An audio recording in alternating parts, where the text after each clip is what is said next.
60 करोड़ से ज्यादा लोग आस्था की डुबकी लगा चुके हैं, लेकिन राजनीति भी उसी स्पीड से बढ़ रही है। किसी ने महाकुंभ को मौत का कुआं बता दिया, किसी ने महाकुंभ को गंदा बता दिया, किसी ने बोल दिया है वहां तो ये है, वहां तो गंदगी है, वहां तो ये है। हर चीज हो रही है आस्था से जुड़ी हुई।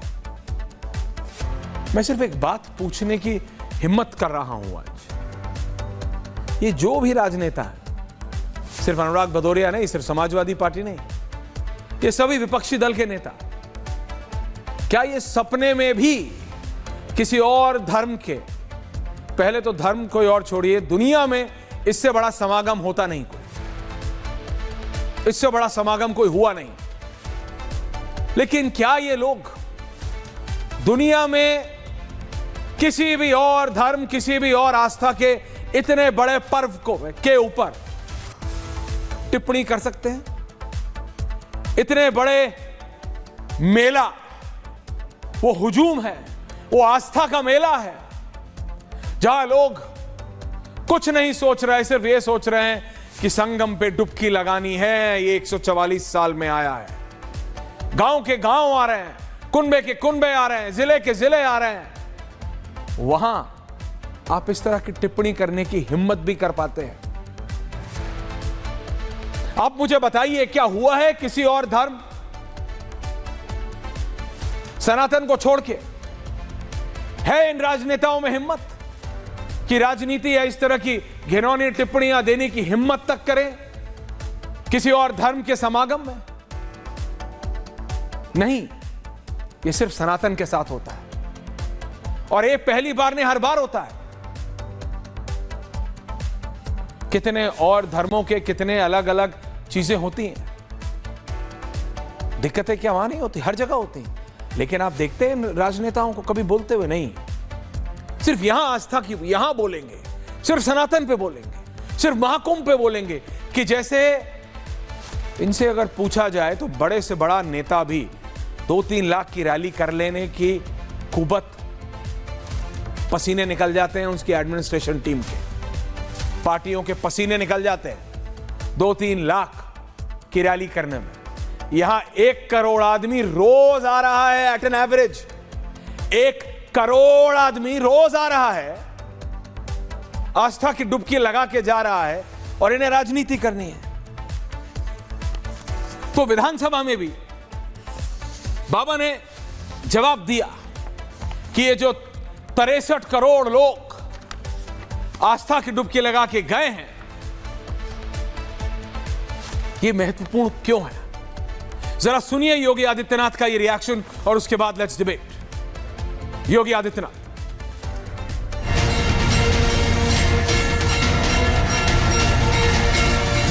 हर बार इनकी कोशिश महाकुंभ को बदनाम करने और फेल करने की रही, लेकिन ऐसे तमाम लोगों की मंशा को दरकिनार करते हुए करोड़ों लोगों ने आस्था की डुबकी लगा करके इनके जले पर नमक छिड़कने का ही काम किया। किसी ने सच कहा कि महाकुंभ में जिसने जो तलाशा उसको वह मिला। गिद्धों को केवल घास मिली, सुअरों को गंदगी मिली, संवेदनशील लोगों को रिश्तों की खूबसूरत तस्वीर मिली, आस्थावानों को पुण्य मिला, सज्जनों को सज्जनता मिली, सद्भावना वाले लोगों को जाति रहित व्यवस्था मिली, भक्तों को भगवान मिले।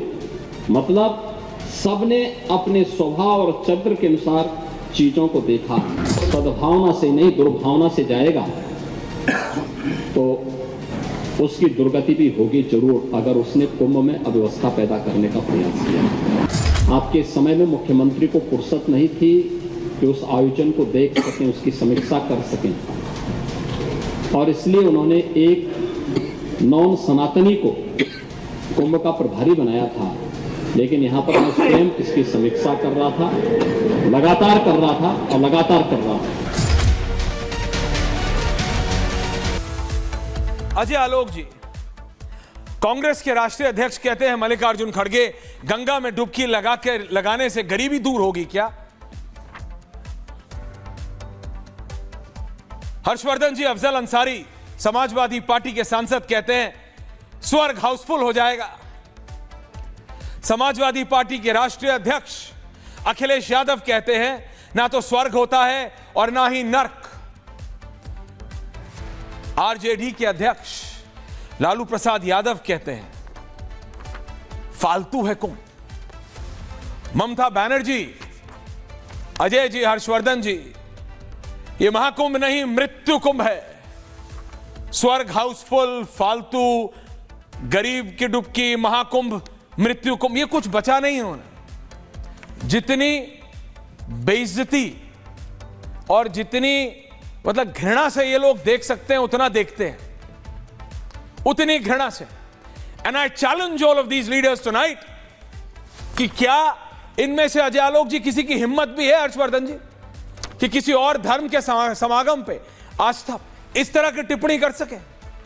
किसी की भी आस्था पर टिप्पणी करना गलत है संपूर्णतः, लेकिन ये समाजवादी पार्टी और विपक्ष, समाजवादी पार्टी इसमें अकेली नहीं है अजय आलोक जी, ये पूरे ऑपोजिशन ने, मल्लिकार्जुन खड़गे, Afzal Ansari, Akhilesh Yadav, Lalu Prasad Yadav, Mamata Banerjee, they are senior leaders.